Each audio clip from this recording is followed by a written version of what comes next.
Chicago Now starts next.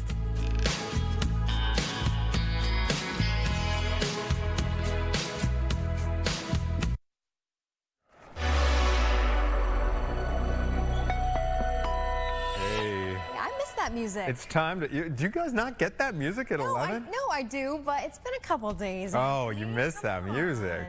You miss Chicago Now whenever you're not in the studio. I could shed a tear. We're revving the engines back. A lot of people are revving the engines back up, like today. Today because is the day. Today is the day. After it is the Monday of the year.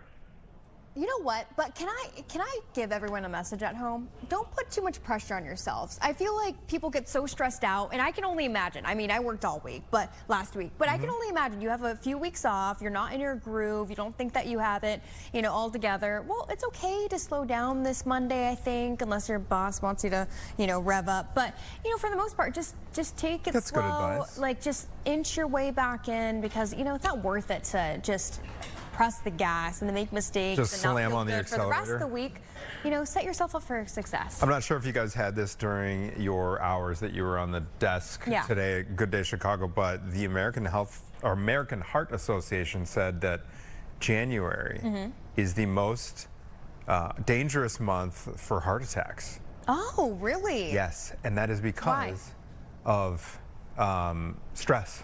That was one of the factors you was just work stress. yourself up so much trying to get prepared for getting back to work, school, getting the kids to school. Natalie and I were saying when we gave that report, people probably, to your point about just slamming on the accelerator right now with exercise, like, oh, I've got my New Year's resolutions. I'm gonna go run 2 miles. Exactly.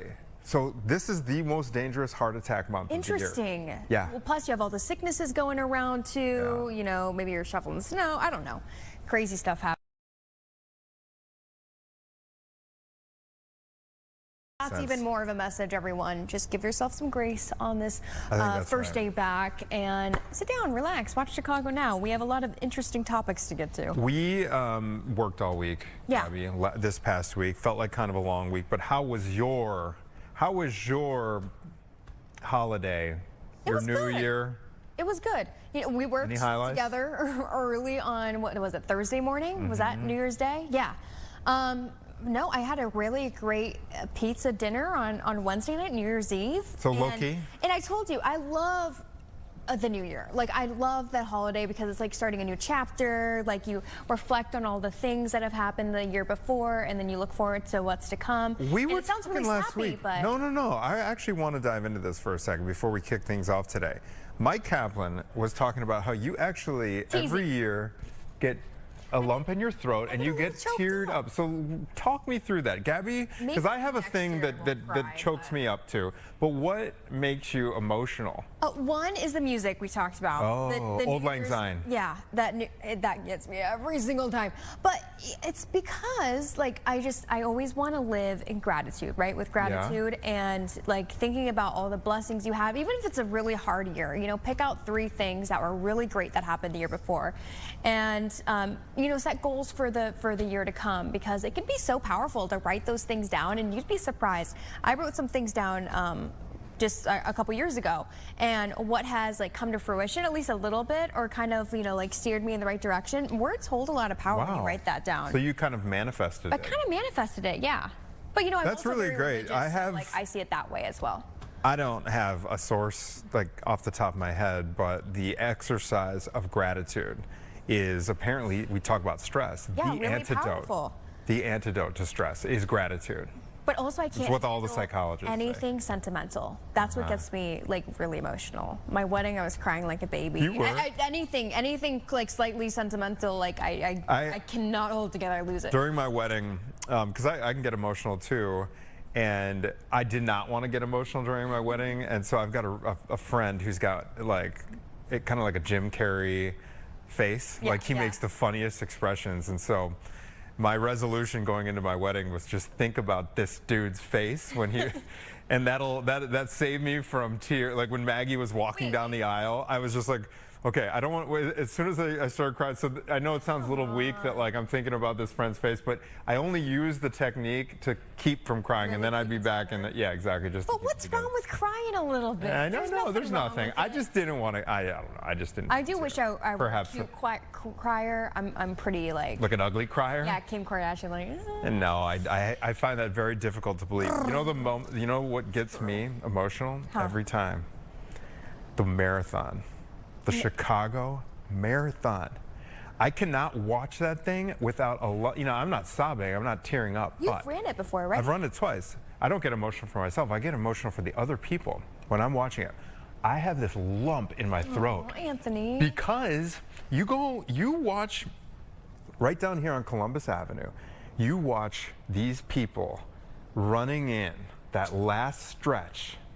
You see like, you know, some 71-year-old guy who doesn't look like a runner, and he's made it to the fit. It just gets me. I can't describe, like everything, like that moment gets me because they have trained so hard. So that's the one little thing, that's my lump in the throat. I also did cry at the marathon this year. You did? But because the person I knew I was there for, it's long story, but it's like a family connection. She was there running the marathon for her son, who's battling some stuff. A lot of people do it for a great cause. I was just like, what a strong mom, and she did a great job. Man. But you knowing the background, you know, like all that it takes to train up to that moment, also, you know, really probably hits even harder. It hits. It hits. My marathon days are over, though. I did 2 of those. It's just too long. Good for you. Just too long for race. Good for you. All right. You know what else makes me emotional? The McRib. The McRib. Hey, some people, kidding aside, are getting really up in a twist over this. Get this. There is a lawsuit. It's like, I don't know if it's class action status at this point. But McDonald's is being sued. There it is in all its glory. Have you tried this thing? With the fries? Have you tried this thing? I have not. I tried it after all the hype. It does not. Okay, sorry, McDonald's. There's doesn't some live up. McRib livers up there. Here's. I'm gonna run through the bullets here. McRib. It's under fire. Tangy temptation. Yeah, no, it is tangy. The taste is good. I didn't like the texture. This lawsuit claims the sandwich misleads customers by suggesting that it is made from real pork rib meat. And so it allegedly does not contain anything resembling rib meat. McDonald's says it uses 100% boneless pork and that it never claimed to use rib meat. The McRib has been around since 1982 under the same name. In 2014, McDonald's hired former Mythbusters host Grant Imahara to tour a processing facility and debunk rumors about the McRib, showing that the patty is made from ground pork, water, salt, dextrose, and preservatives, not plastic or organ meat. Now, all that said, he busted those myths, but the title they're saying in the lawsuit is McRib. What do you think? You know what? I think the only way to really get down to this is have a legal analyst on.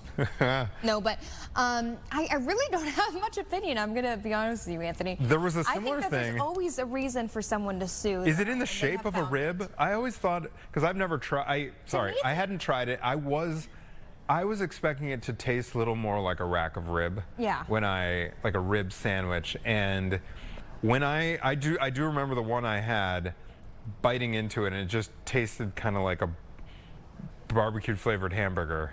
You know, I have not, like I said, I haven't had it, but what it reminds me of, the shape of it reminds me a little bit of Spam. Is that the same? Have you ever had Spam before? I have not. I know what you're talking about though in the can. It's the same texture because I also haven't had Spam. Look at the model one on the thing. It looks like it's in the shape of a little mini rack of ribs. I'm not gonna lie, that looks pretty appetizing right now. Yeah, it looks good. Mostly because I haven't ate anything today yet. So that's part of the reason. But also I cannot say anything bad about McDonald's because I love McDonald's? enjoy McDonald's a lot. No, I'm a fan of McDonald's too. Here's the one thing, and again, I don't have a legal opinion on this either. I do know that, so we have a lot of oat milk in our fridge. Yeah. The actual milk, like the cow milk, the dairy lobby, whatever it's called, the American Dairy Association, they filed suit against a lot of the oat milk.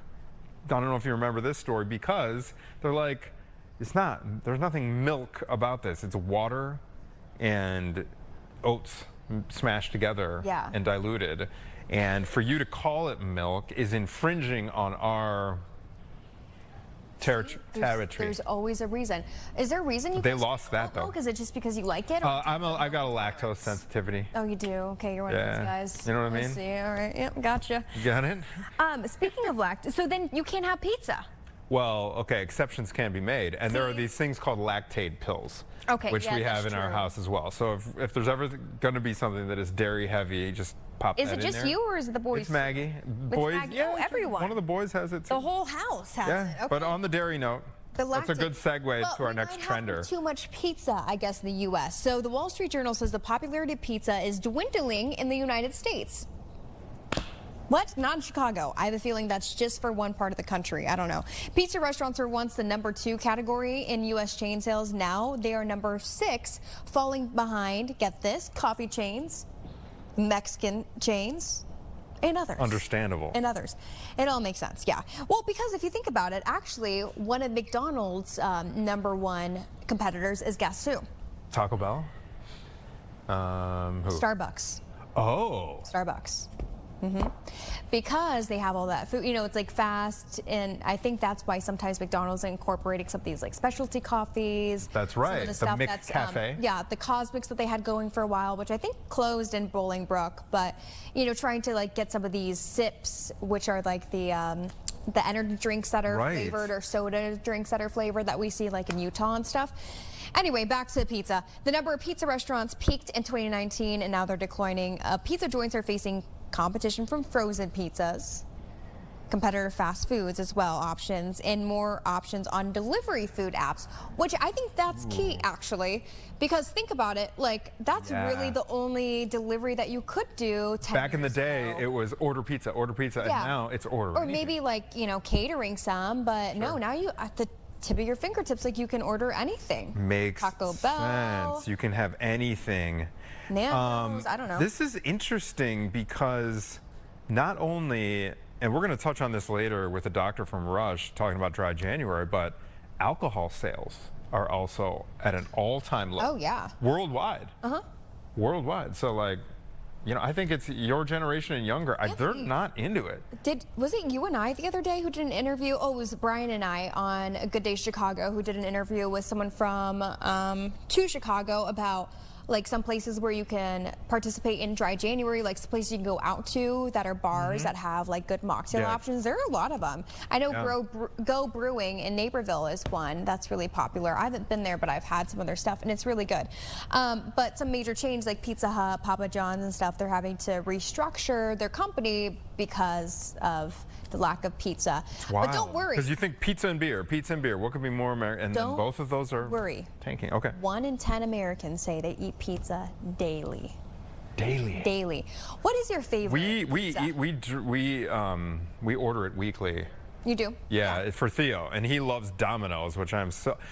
Domino's has improved. Domino's has improved since I was a kid. I'm not trying to trash Domino's at all. However, anything, when you overdo it, you get a little tired of it. Let's see. In terms of my favorite pizzas, I like Giordano's. I love Lou Malnati's. I love Lou Malnati's. They're original. Like they're like I don't know if it's called the Malnati Special or. Is it the Lou?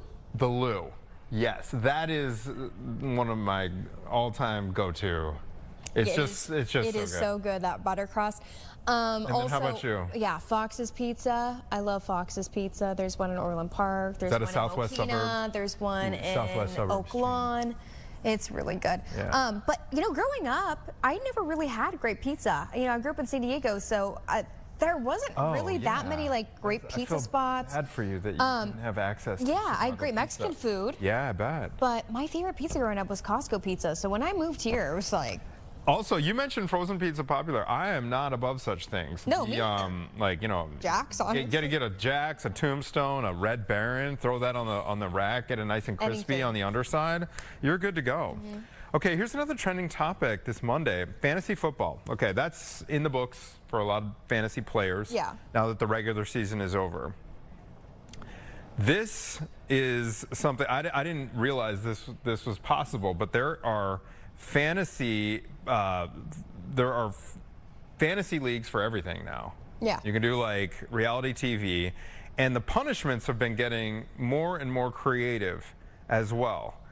Okay, for the losers of the league. Can I ask we just first, saw. are you in a fantasy league this year? I managed one for my son and his fourth grade friends. Yeah, so I was kind of like on the sidelines. Yeah. So I was the commissioner. I was the commissioner of the league. Yeah. How about you?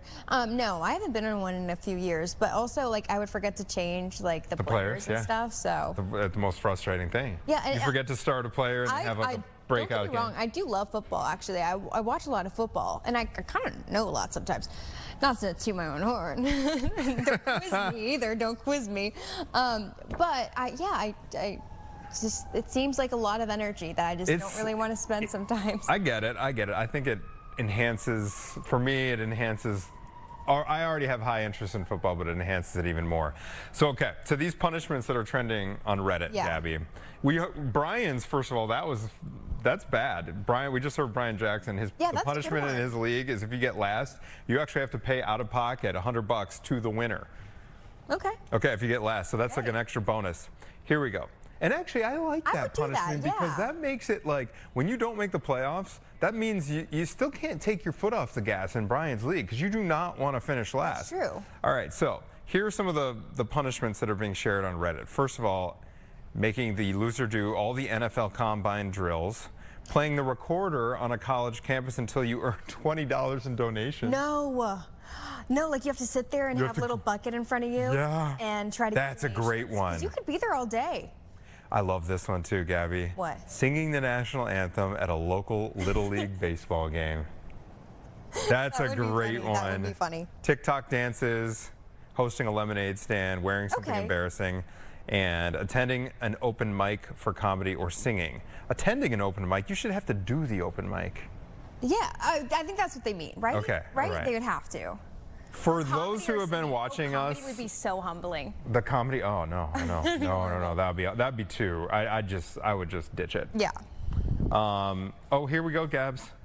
Others have gotten waxed. Not sure where. Some have gone as far as getting a tattoo chosen by the winner. No. Those last two. Don't blame the messenger.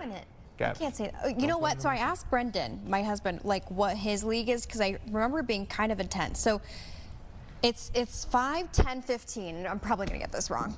But 5, 10, 15. You get to choose. This is for the loser. You get to choose if you run, eat, or drink beer. So you can either eat 5 hot dogs. Okay. Run 10 miles. Okay. Drink 15 beers. Oh, wow. Or you could drink 5 beers, eat 10 hot dogs, run 15 miles. But you have to do... But you have to do it in like a set amount of time or like the same day or something like that. Doesn't that sound absolutely horrible? That's a lot. Why would you want your friends to do that? Wait, hot dogs, running, 5, and beers? 10, 15, yeah. So like, he was kind of like saying, I think how like you can eat like 2.5 hot dogs. And then go, like, run a couple, like maybe 5 miles and then like come back, drink some beers. None of those options sound easy. No, they all sound actually I think horrible. I would start with the 5 hot dogs because I would not want to do 10 hot dogs or 15 hot dogs. Could you imagine doing 15 hot dogs? Yeah. Yeah. So you do 5 hot dogs to me would be a lock. So then it'd be the question of do I do 10 miles or 10 beers? I'd probably do 5 hot dogs. I don't know who came up with it, but I remember also last year 10 beers and then 15 miles. You had to sign up for a half marathon, a whole marathon. I don't know. That's a great punishment. Another reason why I would not want to be part of that fantasy league. Okay. We are going to continue on the fantasy theme. When we come back from a quick break, we're talking bracketology. Fantasy leagues, obviously they're all the rage during football, but a new platform is allowing you to play year-round with our favorite TV stars. We're going to dive deep into that when we come back. Stay with us.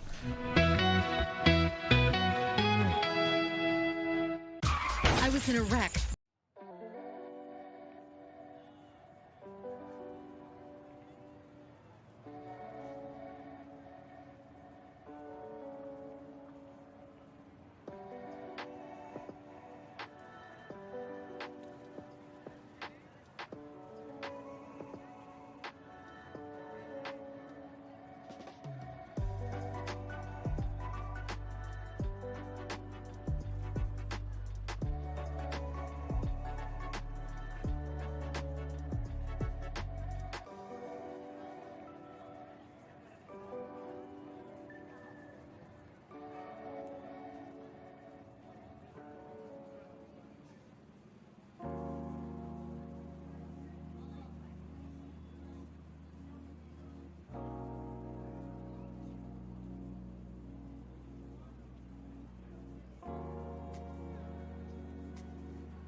as we said, fantasy leagues are all the rage, obviously, Oh, yeah. but maybe you're not into football, you're not into sports. Well, there's a new platform that's allowing you to play year-round with your favorite TV stars instead. Maybe you're a Bravo person. Maybe you're into something, I don't know, like Love is Blind. TLC? That was what the reality shows are on that platform? This guy. We got a lot of education. Antho, come on. The learning curve is going to be steep over here. I'm not a reality this TV is called brackology, and we're learning more about it with Jonah. Jonah, say your last name again. Fielko. Fielko, CEO and co-founder. Thank you for being here. Okay, so some of you may recognize Jonah from him coming on and telling us about your very successful hot dog beer vendor ship, I don't know, at Wrigley Field. Dude, this guy's the real deal. You're laughing, Anthony. No. I heard great things. Stuff. Okay, Jonah, let's talk about this bracketology, because I follow you on Instagram and I see you posting about this, and so I need the information. Yeah, happy to dive in. I'm in my vending off season right now, but I am full-time bracketology reality TV fan. So essentially, it's like fantasy football or your college basketball style brackets, but for reality TV shows. Provide fantasy games for The Bachelor, Survivor, The Masked Singer, RuPaul's Drag Race, the award shows, the cooking shows, Love is Blind, Love Island.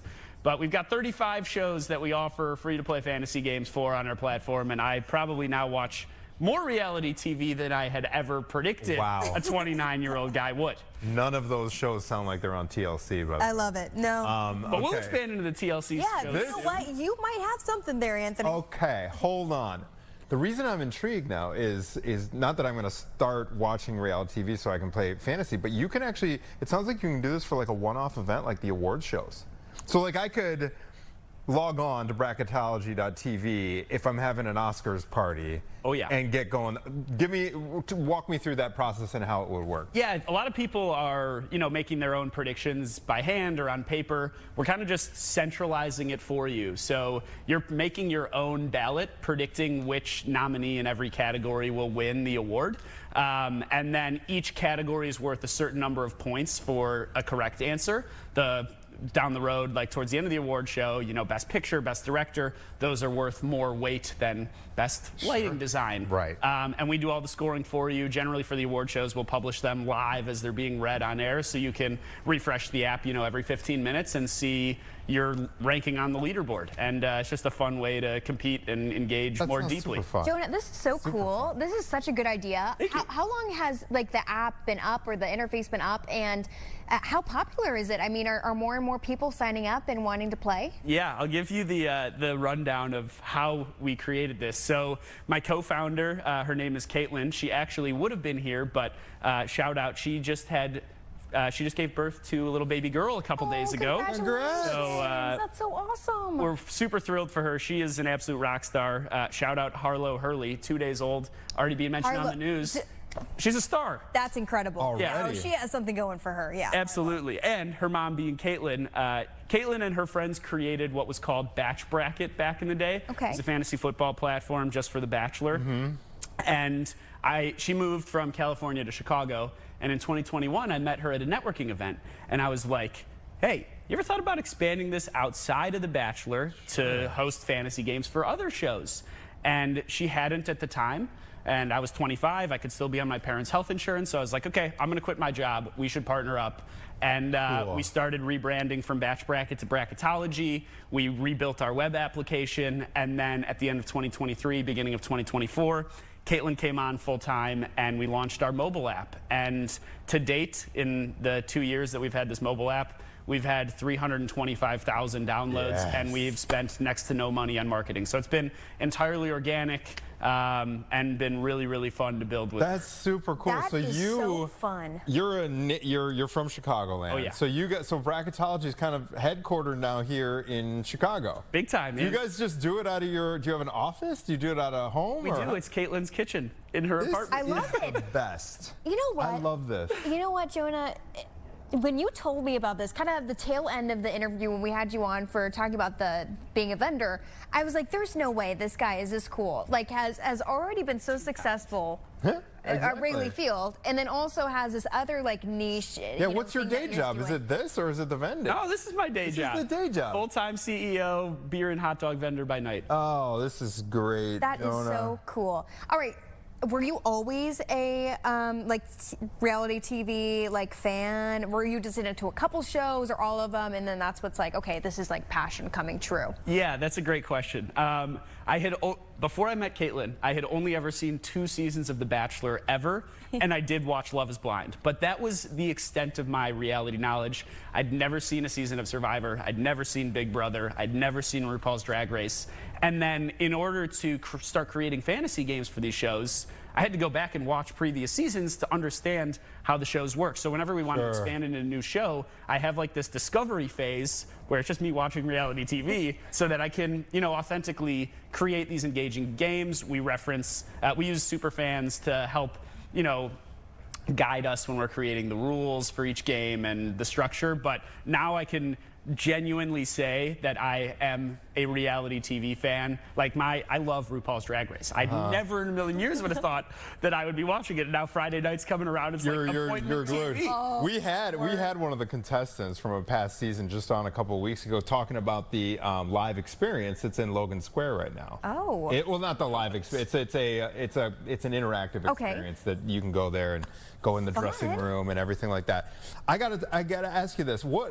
Explain to us what you can about the revenue model here. You haven't done any marketing or anything like that, but this thing is obviously growing. 325,000 people so far. Yeah, it's been so our main priority so far has been first of all, put out a better actual product. So this mobile app, we're always focusing on updating it and adding new gameplay experiences, and then acquire a whole bunch of users at a very low cost, which has been basically zero to this point. So now we're really focused on trying to monetize, and the goal is to do it in a few different ways. One, we're going to start selling sponsorships to the fantasy leagues across the app.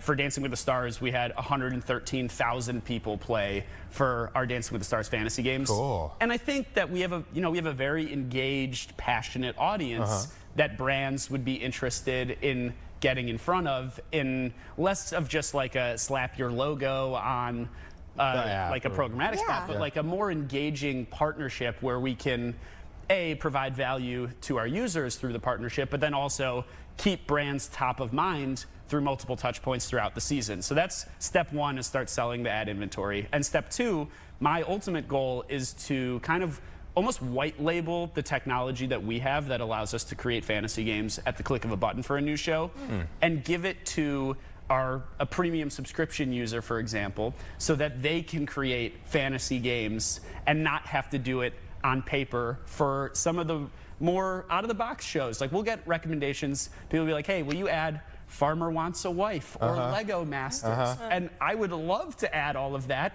but with just me and Caitlin as the only two full-time that's a lot of bandwidth right now. Exactly. So that's my goal down the road, is to let people expand that way. You know what, Jonah? Just to really explain it to folks. For Dancing with the Stars, for instance, so big this season. I wasn't able to watch it, but I need to revisit it. Anyway, so something like with that show, how exactly does it work? I don't know, do you pick stars every week and see who gets on the leaderboard, or what? Yeah, so we have 4 different game types. Some of them are available for all shows, but for Dancing with the Stars, we had more of a bracket style game. So you watch the first couple episodes of the season and you choose who you think is going to get voted off each week, all the way down to the winner. But your bracket locks after episode 2, so you really have to get those predictions in early. And we actually had 39% of our users after the second episode predicted that Robert Irwin was going to win. Which I saw a lot of shirtless Robert Irwin pictures cross my social media feed. Yeah, you got jealous. That's the extent of my reality TV. Well, and maybe it's these people that have predicted him to win their game. Now they're incentivized to vote more regularly and actually fuel him to the championship. So the bracket style game is a popular one. We have 2 weekly elimination style games, one of which you're ranking how confident you are that each person will survive elimination. So who will survive at a Survivor Tribal Council, or same with Dancing with the Stars, who's going to survive getting voted off. And then we have a fantasy football style game, which is our most popular. So it's called the Advanced Game. You draft a team of contestants each week, and depending on what they do and say during the episode, based on a predetermined list of rules, is how they earn fantasy points. So the rule set varies per show, but for The Bachelor, for example, if you get a rose, or you kiss the lead on the lips, or you say the word connection or journey, those all could be 5 fantasy points. Sure. But if you get accused of being there for the wrong reasons, that's a 7-point penalty. Oh. So we watch the shows and track who says and does what at every point on an Excel spreadsheet. Sounds like a lot of work. It is a lot of work. Okay. Yeah. And but that's been our most fun and engaging game type for sure. Oh my gosh, I'm already like, wait, how do you automate this? Because like obviously with fantasy football, it's tied into the scoreboard. It's probably easy because it's so numeric. It's like, all right, you know, so and so had 200 receiving yards and a touchdown. It's formulaic. You can refresh as you go. So it's like literally you in the kitchen being like, oh, yeah. we gotta. For 3 years, I was the only one doing this. Like, people would be like, hey, you want to go get dinner on Wednesday? And I'm going to be like, nope, I got Masked Singer, Survivor, Amazing Race, Oh my gosh. Bachelor. You need a whole team. We have people now. Okay. We have hired some part-time people who have been phenomenal that are in charge of watching the shows and providing the scores for us. But I think we're close with AI maybe being able to automate that pretty soon. Awesome. Something like Scrape It. I don't know. Your favorite show?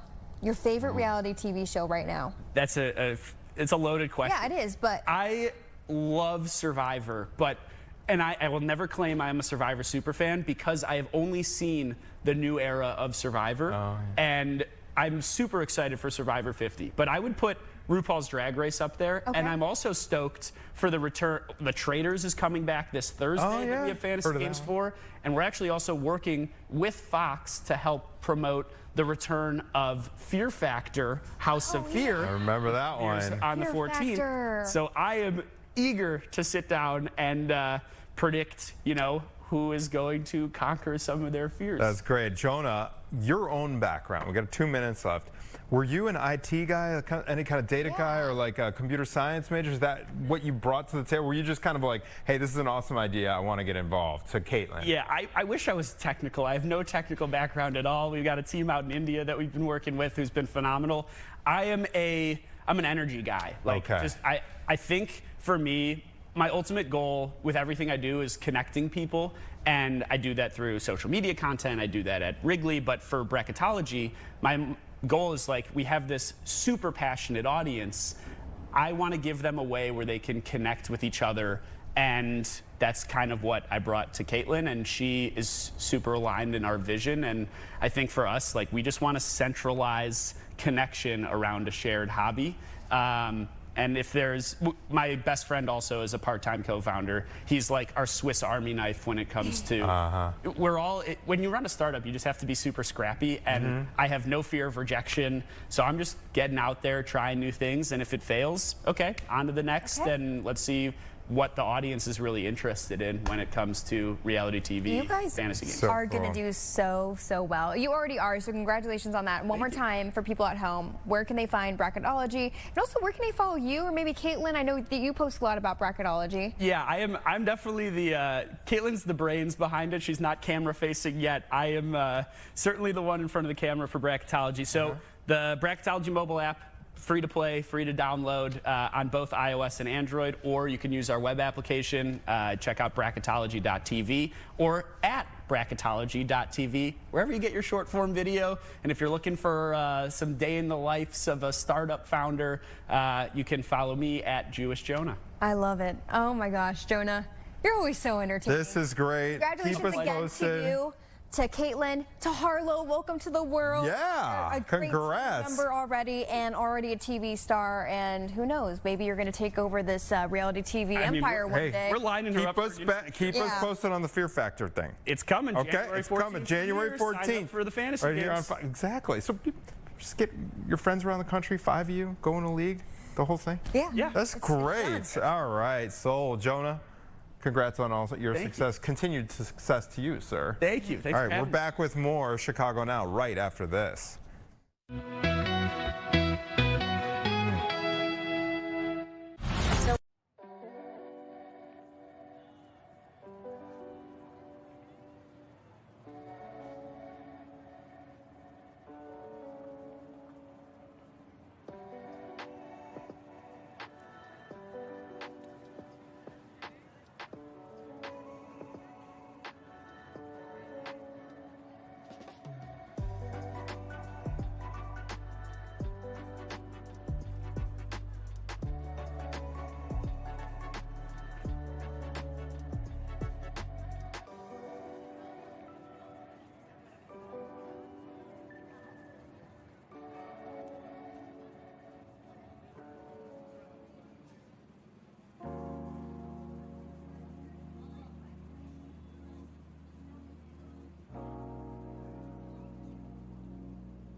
Welcome back, 10:37 to Chicago Now, and I know Anthony Ponce here is participating in Dry January. Yeah, day, what is it, day 5? Something like that, yeah. No Day kidding. 5, but who's counting? And if you're not totally sold on it yet, well, we have some learning to do with, there's many benefits. Dr. Veronica Loy with Rush University Medical Center, thank you so much for joining us. Thanks for having me. I'm excited to talk to you. Okay, we were busy during the break setting up this wonderful table here, but first, let's talk about some of the good things that come out of Dry January.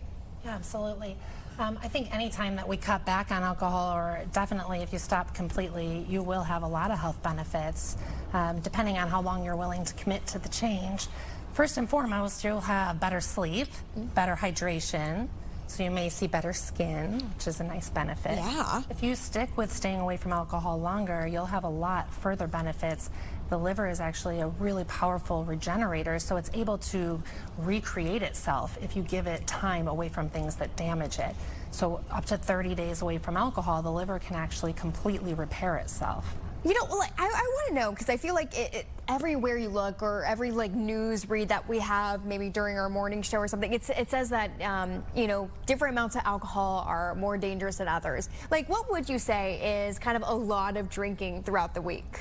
Yeah, that's a challenging question. Yeah. It depends a lot on the person. It depends on other health problems. Do you also struggle with obesity, hypertension? Do you have genetic predisposition for liver problems or cancers?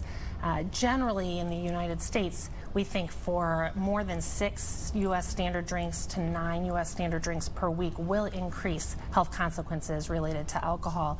Much lower than that if we're talking about things like anxiety, stress, but health consequences such as liver disease, hypertension, cancers, infections, 9 drinks or so a week is where that threshold really takes off. Wow. Makes sense. Okay, now, what do you think is behind, we've been talking about how more and more younger people are actually not imbibing as much as, Good. for example, my generation, where Yes, it's just same. like ubiquitous, every party, a lot of weeknights, you know. In college for me it was like, oh well, Tuesday we go here and Wednesday we go there and Thursday through Saturday, you know. So And you what had do you to tell people because you didn't have a cell phone to tell them. Exactly, yeah, exactly. That's so what do you make of this whole, I think we reported that alcohol sales worldwide are at an all-time low. Yeah, I think the younger generation is really making more positive decisions, and they're more mindful in their alcohol intake. People are shifting to alcohol-free drinks. The sales for non-alcoholic beverages are really taking off. Of course, there's the increased use of THC as well, which may be contributing in this state. That's what I was going to ask you, because yes, alcohol sales are really low, but THC sales are really high. Marijuana sales are. Having maybe like one of those THC CBD drinks, is that like an okay alternative to drinking, or is it kind of the same?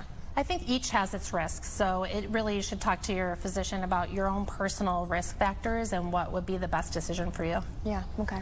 Okay, so you said that the liver actually in 30 days can regenerate itself. Is that like a full recomposition of it, or is it in some way partial? Just how, is it like a new liver after 30 days?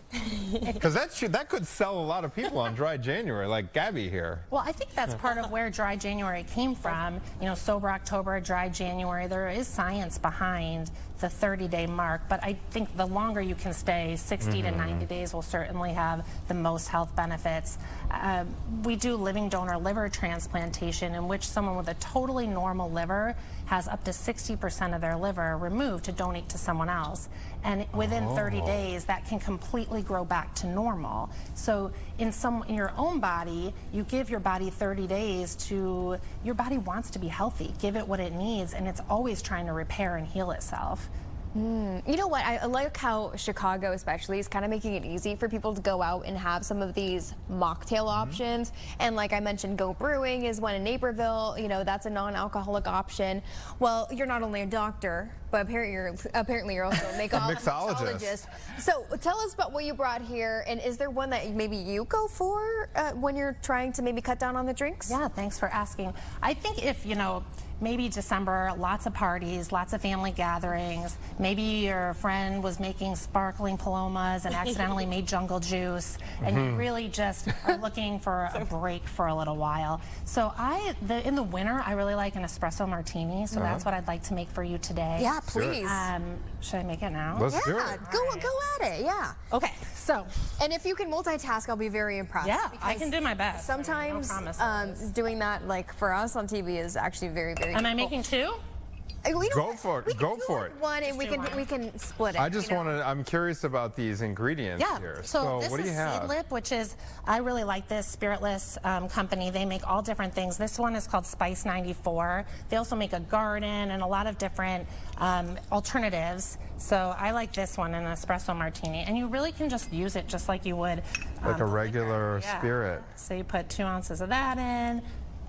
And then Interesting. I got cold brew coffee from Trader Joe's. I'm not sponsored. I wish I was. That's so true. Just like a little simple pre-made coffee. It You could be just that do simple. Put that in. And you've got ice do you have I put ice that in thing here, yeah. preloaded in the mixer? And then I make simple syrup. I just batch it. Okay. Yeah. I'm not gonna measure it because I don't feel like it. No, it's okay. I love Put sweet stuff. A So little put as simple much as you syrup want. in. And that way I can just keep it in the fridge and it'll stay, and you can make it like a drink or two. And Yeah, nice and easy. And then you shake. This is the important part. You gotta shake. That's the key right there. Yeah, you get the. This is what gives you that really nice foam. Psychologically, being able to hold something like that and taste something, do these drinks make a difference? Because there's social pressure too. I think it's so. Like, I mean, have you guys ever been not drinking one night or something, and you go to a party, and you tell, oh no thanks, and then all of a sudden, Yeah. and then don't you feel it in the room? They're like, oh, They're like, oh, this guy's Yeah, who's a bummer. cop? Yeah. Yeah, seriously. Yeah, I agree. I think a couple of things. This is playing a trick with your own mind too, because we get, you're out to dinner with a friend and you order the drink, and the drink hasn't even come yet, and you're like, where's my drink? And you have one sip, and you're like, ah, Yeah, chill. yeah. It's not like you're drunk. You're not feeling the effects No. of alcohol after that Right. first sip. So this is, you have a nice glass, you present it nice, you have a fun cocktail, you put effort into making it, and it subconsciously makes you feel like, okay, it's time to relax, it's time to chill.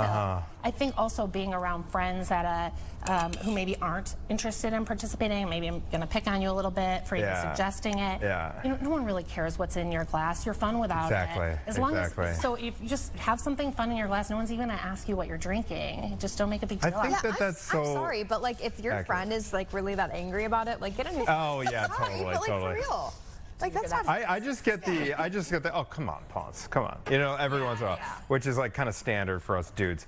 But I agree, because Maggie and I, for example, like during dry January, we've got a lot of like LaCroix and things like that in the fridge, and just the act of you crack it, and you've got something You got a cold one. you got a cold one. It's a different kind of one, but it does make that kind of psychological difference, and It looks prettier out. something to hold. No, it Ooh, does look looks pretty good. actually. I'm surprised by how much foam there is. So I think the ice melted a little, but the second shake is what's called the dry shake. It's really important for the espresso hold it up. martini. Here, I'll put your little. The dry shake. Tell me what that that's is. what- little garnish, So you shake it with too. the ice, then you put it in a different cup, shake it without the ice, and that's what makes it really frothy. And Oh, hey! I just learned Pretty something. that is. Yeah, so Anthony, I'm going to let too you have can be the a sip. non-alcoholic Okay. mixologist. Because I'm the dry January guy. Yeah, because you're the dry January. Gabby's like, I don't need dry January. Yeah, I'm more mature than that.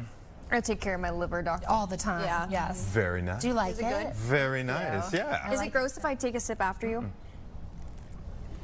So I'm not sick. Knock on wood. No, I'm not. great. Now we're both out next week. Yeah, sorry. I'll come. I'll do the show. It's cool. Yeah, you can do the show. Ooh, that's good. You know why I like it too? I'm going to be honest with you. I'm afraid I'm going to spill it, so I don't want to touch it.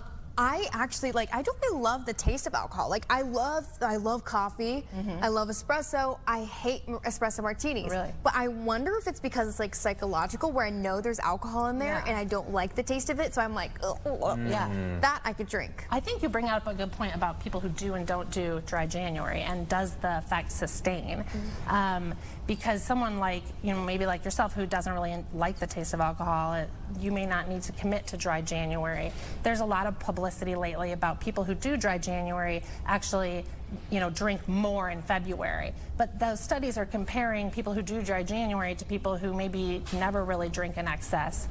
So I think generally people who are choosing to do dry January are doing it because they want to be healthy, but they also know it's time to make a change. If you don't drink at all, or if you're only having, one drink every couple of weeks, then, dry January is not something you necessarily have to commit to.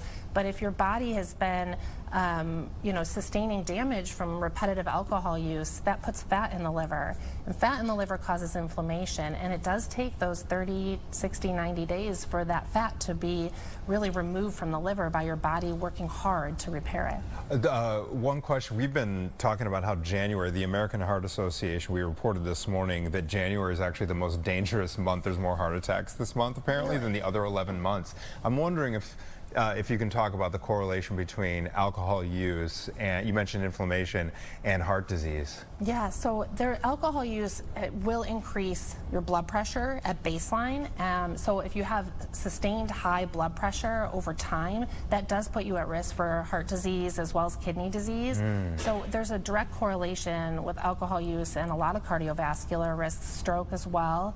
Additionally, cancer risk, which is something I think a lot of people don't talk about, but that inflammatory response your body has from ingesting alcohol does increase the risk, specifically for breast, colon, and any GI tract cancers. It's There's interesting. so many benefits to not boozing. 10 years from now, 10 years from now, do you see this continue to go down? Do you see maybe like having another spike? Maybe, I know it's hard to predict, but just in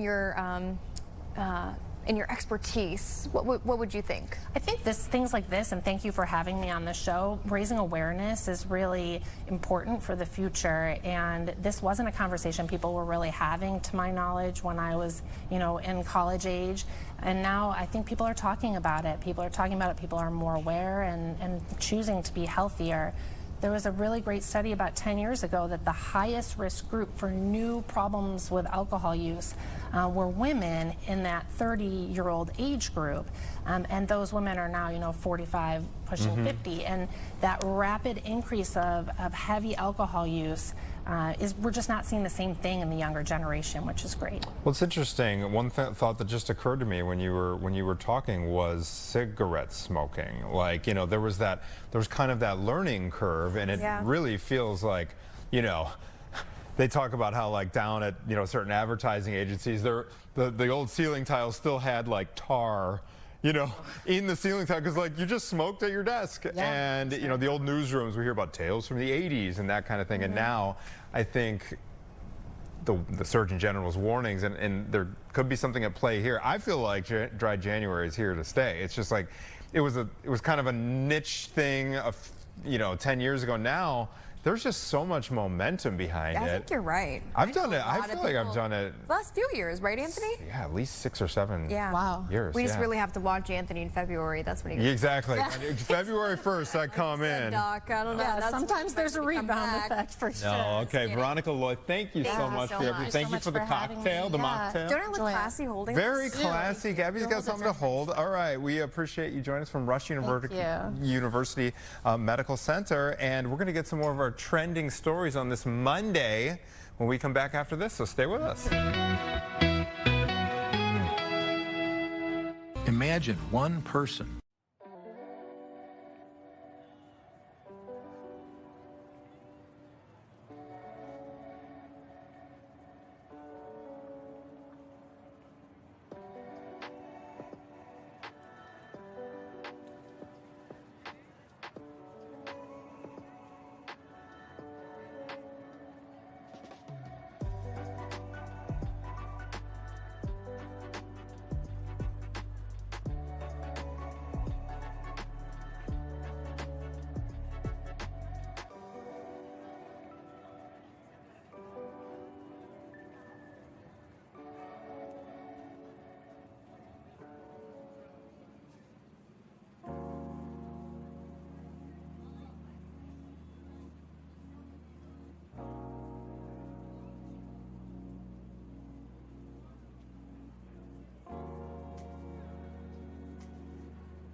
Welcome back to Chicago Now. We just had two very interesting conversations. One with Bracketology, CEO and co-founder. So if you're maybe not into sports as much, but you still want to get into that fantasy league, well, you could do it with your favorite TV show. Bracketology.tv. That's very cool. And then we're talking Dry January, Anthony, which you are, again, participating in. Yeah.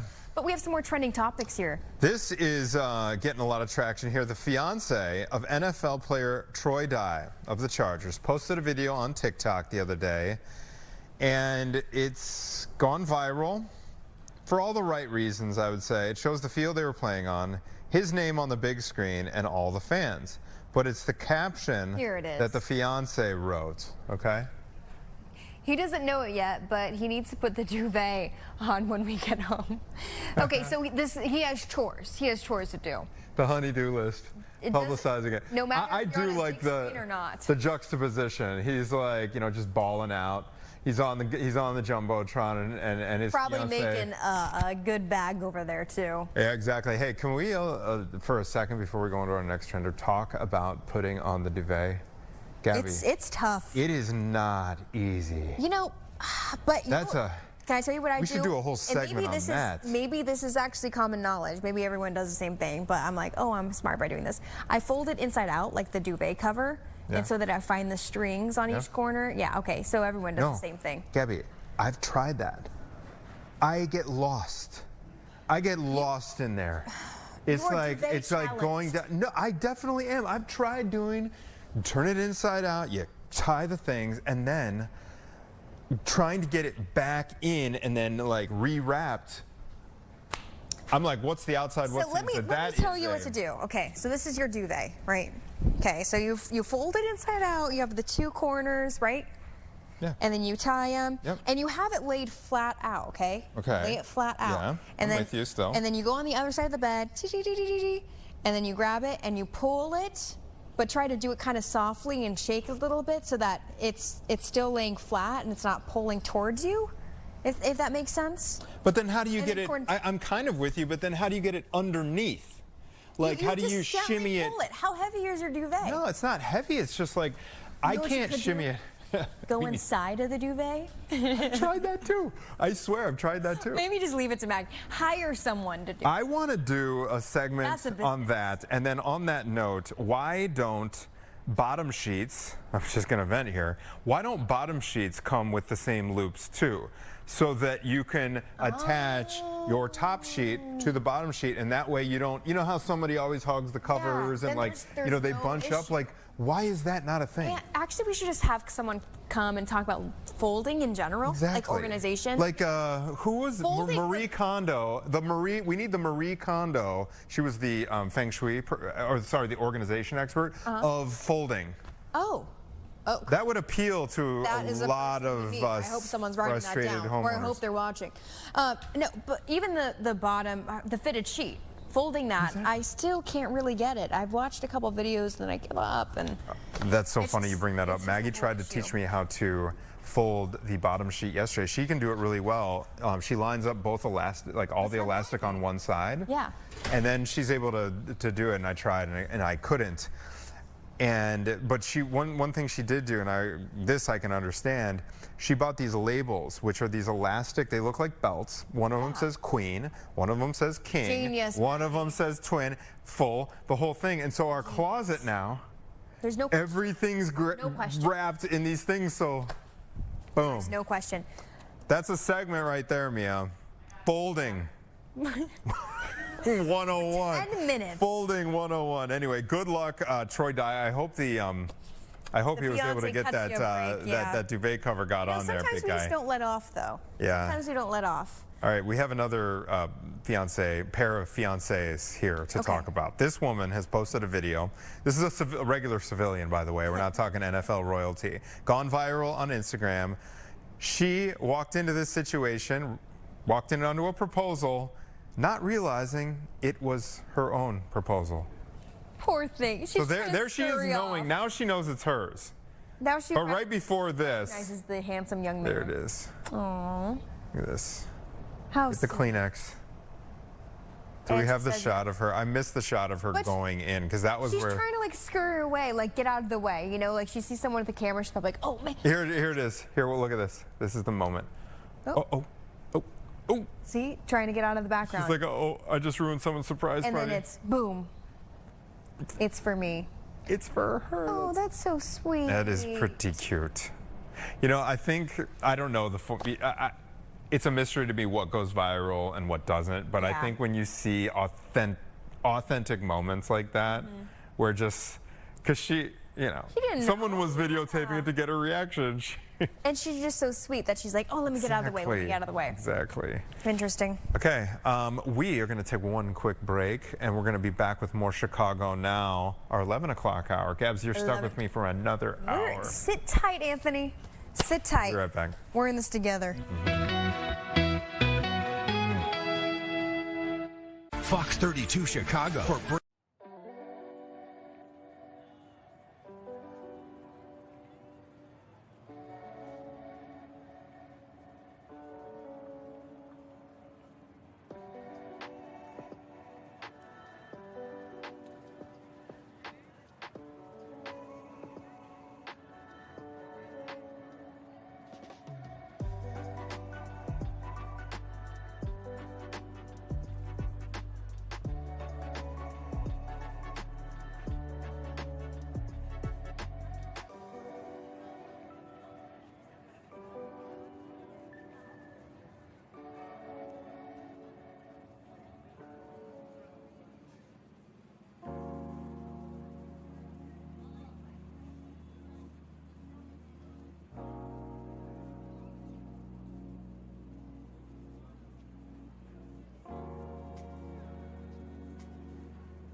Alrighty, welcome back to Chicago Now, officially the 11 o'clock hour. Yeah, for all those folks expecting Tia Ewing, the lovely Tia Ewing, to be sitting right here, I'm so sorry. She has a well-deserved day off. Still here. Oh, Anthony, don't apologize. We love having you Thanks, too. And thanks, Caitlin Gabs. is off. I think she's working a later shift today. I think Caitlin's working a later shift. You know, Exactly. Caitlin's super mom, and she's also super weather lady as well. Yes. One more thing on the sleep topic. You know what I saw yesterday that kind of blew my mind? I need to do some more research on it. A latex pillow. A latex pillow. That sounds like a people sweat right? incubator. But people are like, okay, enough with the down feather pillows, which are so Oh, you mean comfortable. latex on the inside? Yeah, and then you still have a so you it's not still like have you're a nice pillowcase. Yeah, but they're doing latex instead. And then I looked at the comments of this video. It was on TikTok now that I think of it. And of course it was. And I was looking at the comments and they're like, oh yeah, this will change your life, like blah, blah, blah. And I don't know if it's for someone who likes firm pillows or maybe they have like different grades of like softness to firmness or what. But I just thought that was really interesting. Okay. It would solve the problem, I would say, of your actual pillow getting dirty. You know, because sometimes like the sweat and stuff will go Seeps in. Seeps in, and then sometimes you have to like fill the bathtub and clean it that way, you know, or like actually wash your pillow. But some pillows are like dry clean only. And it's expensive. I'm just like having a moment over here that I don't have a good latex pillow. I'm gonna try to look at bedding hygiene because I don't think I've ever washed a pillow. Now I've washed pillowcases. Gabs. Yeah, because you got actually like, I'm kind of due for it. cotton filling, which can just like collapse. Then you got feathers, which to me can be way too like loosey-goosey. It's like, you know. Then you got the Tempur-Pedic. Then you got the Tempur-Pedic, which I go with for the neck support, latex. So this is, And wow, I would assume it's kind of similar to the Tempur-Pedic, right? Yeah. It's like, you know, nice I and don't firm. know what this means, but it's anyway. We're gonna do a whole betting segment because obviously that's needed. The holiday season is now in the books. It's kind of sad to say, but here we got 2026 kicked off. This is a segment that we've actually done here on Fox Chicago the last 2 years, and I always find it kind of fascinating. 93.9 Light FM, they are the holiday music station, and from, I think it's November 1st all the way through Christmas right Day. After Halloween, right? Maybe it is right after Halloween. Yes. Crazy? Yes. Yeah, that would be. Yeah, They do their holiday 24/7. We are going to be joined by a guy who tracks every song selection. He's got a bot. I don't know if it's called a scraper. We'll get into it. We're going to talk to him about Zoom and find out is Mariah Carey at the top of the list? Was it George Michael at the top of the list? Was it one of the traditional? So we're going to get the rankings of what people were requesting, what the DJs were playing, and so it's always fun to kind of go down the list and think about some of our favorite holiday songs. Do we know if Mariah Carey did? Because that would be my guess. She was Would you have a on guess top this year? the year before. We're going to get all the numbers because Yeah. he tracks it But what's year your over year. guess? What's your guess? I'm going to say it's Mariah Carey.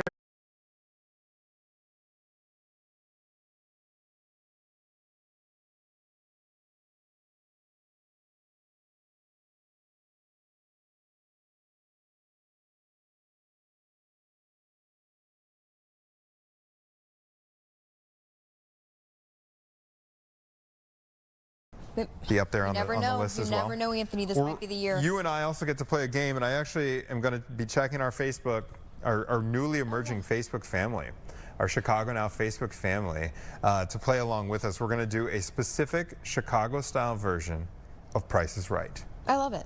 We're going to price out some local items, and we're going to put our knowledge to the test on that. So I want some audience participation. That reminds me, I think that's one of my bucket lists is to go on one of those shows, like in the audience. Spin that wheel? I don't really want to be on the show. You just want to be in the audience. I just want to be in the audience. Come on down, Gabriella Primus. Spin And then I'd that be wheel. Nah, I'm okay. I've always wanted to go on that too and play Plinko. Yeah. Okay, we got some trending stories to get to. We're going to talk about a strip club. You ready? Yep, okay, but it's actually not just a strip club, all right? But it is called the strip club. A&A Studios Chicago posted this on Facebook and Instagram.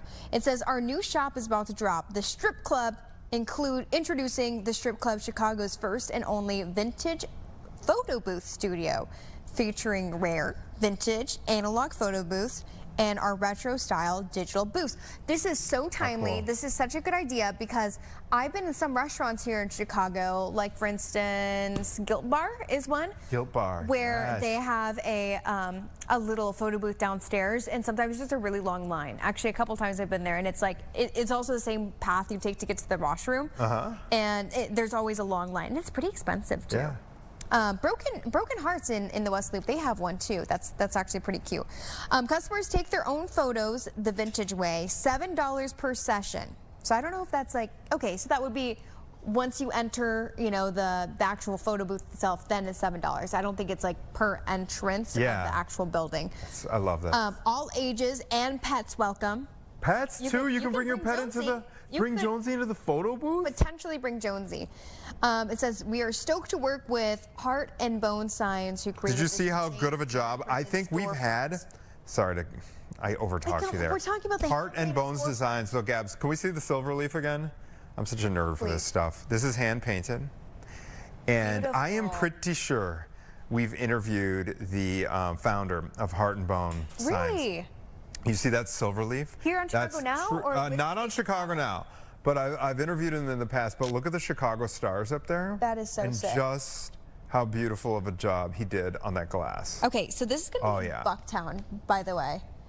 I love what's old this is is new a again really great kind of thing. idea. You know, the analog style, vinyl's coming back. The picture that you took with Maggie at that one fancy party with That's called a tin type. The tin type. Tin type. That's getting more and more popular. It's super cool. I'm so glad to have that thing. We got to this party, but I mean, it's on my. A picture's worth 1,000 words, but it looks like, so Maggie and I did it. It was at a super fancy party. that we got invited to through Maggie, of course, because she had done photography for this group. And we get at this party. It was in the backyard of this like old school Lake Forest mansion. So cool. And I was just given a heads up by someone at the party, like, go. I know you're gonna have to wait in line for a little bit, but they only have like 30 Frames left or something, yeah. but it's worth it. And so we did wait in line, but we got this. It's called a tintype, and it looks like those old school pictures of like people really, in the old really West. Old school. And you have to, the camera looked like one of those looked like a big accordion. Yeah, yeah. But the image came out so cool, and it will apparently just last forever. So we've got this this size, cardboard size portrait that will apparently just like last forever. We do have an in-house photographer who I think should get in on this. And you know what I'm going to say, Mike Kaplan. Oh yeah. And he's likely watching. So Mike, I'm going to look out for a little text from you. I think you should get into this tintype. I love. That's your niche. I love what's old is new. All this stuff. So again, strip club. Yeah, it's a stunning photo. It is a vintage photo booth studio. It sounds so affordable too. That's another thing I know from being married to a photographer, Gabby. It is not cheap. Oh yeah. It is not cheap for an hour. Because it's a pretty great craft to have. It takes talent. I mean, when Maggie comes back from some of these shoots, it's a science and an art, but to get the most out of families, especially and babies, young kids, to get everybody kind of warmed up, it's a skill. It is a skill. Okay, here is another kind of Chicago-themed story here.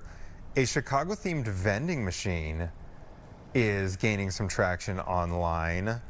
Renowned Chicago has posted this video on TikTok. This is at the Red Line stop. Which stop is it? Let's see. 800 North State 800 North State. So that is State and Chicago. Oh wait, is it Division? No, I think it's Chicago Avenue. Yeah, I think it's Chicago. All right, so this is the Red Line subway. And there's the Chicago themed vending machine. Let's see what they got in there. It looks like they have some like CTA train looking things. I like CTA swag. There is a Look at, yeah. The ship has sailed on this, I think. It's a little like toy thing. But there's a really What do you mean, the cool... ship has sailed on this? No, Oh, sorry. you're about to say. Yeah, I always wanted the shower curtain with the entire CTA map on it. Oh. Actually, that would be a funny gift to give, a gag gift to give you, Gabs, because you're our traffic reporter. But it's I might just cool because it's back to you. It's the whole map, and it's great. You get to see the red line, the purple line. But look at this. So they've got a toy CTA train in there, a CTA light-up sign magnet, CTA pins, a Chicago flag notebook. Cute. And a bunch of little CTA-themed goodies. I would definitely take like a Christmas ornament out of that thing. Apparently, there's someone in the comments says that there's another vending machine like this in the Avondale Bowl too. Oh, nice. Okay, interesting. Yeah, I like this. This is so Chicago for this to just be popped up somewhere. I will say that when I lived in the city and I took the L downtown, you do develop pride for your own line. So like the CTA does sell like merch for your red line, brown line, and so which line would you take? I was brown. You were brown line. Yeah. And you do develop, honestly, you develop kind of like loyalty to your line. It's hard to describe. So you get like defensive if someone's trying to like get after your line a little bit? Oh, I mean, you just take pride in your line. Like I love the brown line's my favorite line in the city because the red line's great, it's efficient, it goes north-south, but the brown line, just the way it snakes through the neighborhoods. The curvature? Yeah, the curvature, and then there's a lot of stops, too. There's a lot of stops, it's real quaint, and then you get to see all these, I call them Ewok villages. They're the porches in the back of the apartment buildings, That's the true. wooden porches, and some of them are like got all these like catwalks, and like, it reminds me of an Ewok village, and you can kind of see people set up there with the lights and the grills, and some of them folks. So the brown line's so great for that. So anyway, that is at the Chicago subway station, and inside. By the way, can you believe 3 years? 3 years. Is when State and Lake. Yeah, is going to be offline. closed. Isn't it crazy? That is like the flagship station too. It is a very popular one. I've used it a lot when I'm coming downtown. But I mean, you could just use the 2 other ones that are close by. So yes, it's a huge deal. Yeah. But at the end of the day, I guess in the winter it's going to be more of a big deal. Like these really cold days or when it's raining, then it'll be quite annoying. But yes, it's gotta happen. 130 years old. It needs to be upgraded. It is in rough shape. I just can't believe that a project is going to take, and they're saying 2029. And we're talking about the L platform, the elevated one that's at State and Lake. State and Lake underneath, which is just called Lake. The subway. You're fine. You're fine. Oh yeah. You're fine. You can still. You'll just have to transfer car, you're not so fine. at Wabash, or you can walk the other way toward Clark and Lake. Yeah. So. There'll be other options. There'll be it other does look options. pretty sick though, like the mock-ups, yeah, with the glass and the lighting and stuff like that. And they need to. I mean, of all the places to have like a new flagship station, you got to have it. It's the Chicago theaters right there. That's kind of. Yeah, that's true. I know Madison and State is like 0-0, you know, on the coordinate map, but State and Lake. But still, that's. I will say, as someone who right now had used Lake Street to just like for their commute, it was like literally 8 minutes just down Lake. Oh yeah. And then I was one able way to get east. here at 3 o'clock in the morning. Can't you go down? No, now I Garfield have to or go Garland? down Washington. I have to go over You to can't Washington. take Lake and then just shoot down Garland? No. Go on Lower Rocker? Okay. Nope. Because it's closed. The bridge is closed over the river. Oh, that's right. It's closed over the. That's right. You can't even go over that bridge into the loop. I'm sorry, Gabs. Well, she's the traffic reporter. We got to nerd out over traffic. Speaking of, Yeah, we kids know aren't. that they Kids are not off the hook. relentless. Parking enforcement, relentless. Exhibit A. They have a job to do. Exhibit A, right here. Let's see it. Drum Get up roll. the picture. Because this video was posted on By the way- TikTok. Santa Claus bought Jero A little one like a this. similar size. Was this Gerald? Here we go. No. He'd be No. in trouble if this is Jero's. Look at that. The little mini Escalade. Is that what that is? I think so. Busted. Busted. That is a bus stop. Done. This, you know, the funny, here's the, No I rest say for the funny, wicked. the sad part about this. There is not a 0% chance. So, sorry, I'll rephrase. There's a very decent chance that is a real ticket. There is. I'm not even kidding. It's unfortunate. But let's see. Right there, I think like the writing is really big and just seems kind of like, okay, there. Okay, so I guess the speculation online, and by the way, thank you, Katie DeMott, is that somebody might have just repurposed their ticket. They got the ticket and they're like, you know what? Maybe that I'm would be gonna funny. repurpose this one and stick it on that car. Or maybe it's a whole gig and they just set it there and then put the ticket on. I guess we'll never know, but it is pretty funny. Let's see, I'm curious what neighborhood that is. Let's see. Where would Pickle Food Co-op be? What is it called? Dill Pickle Food Food Co-op. Co-op? Figure it out. This might. Seems But I will Logan say, Square-ish I will to me. say that I hear the word co-op, I think Logan Square. Okay, so there you go. No one is safe.